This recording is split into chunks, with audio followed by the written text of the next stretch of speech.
పట్నం జనం ఒక్కసారిగా పల్లెబాటు పట్టారు. సంక్రాంతి పండుగ కోసం పెద్ద సంఖ్యలో సొంతూళ్లకు జనం ప్రయాణమయ్యారు.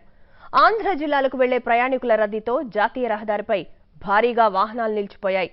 నల్గొండ జిల్లా సూర్యాపేట సమీపంలో బస్సులు, ఇతర ట్రావెల్ వెహికల్స్ పెద్ద ఎత్తున బారులు తీరడంతో ట్రాఫిక్ జామ్ అయింది. మరో 2 రోజులు ఇదే పరిస్థితి కొనసాగుతుందని భావిస్తున్నారు.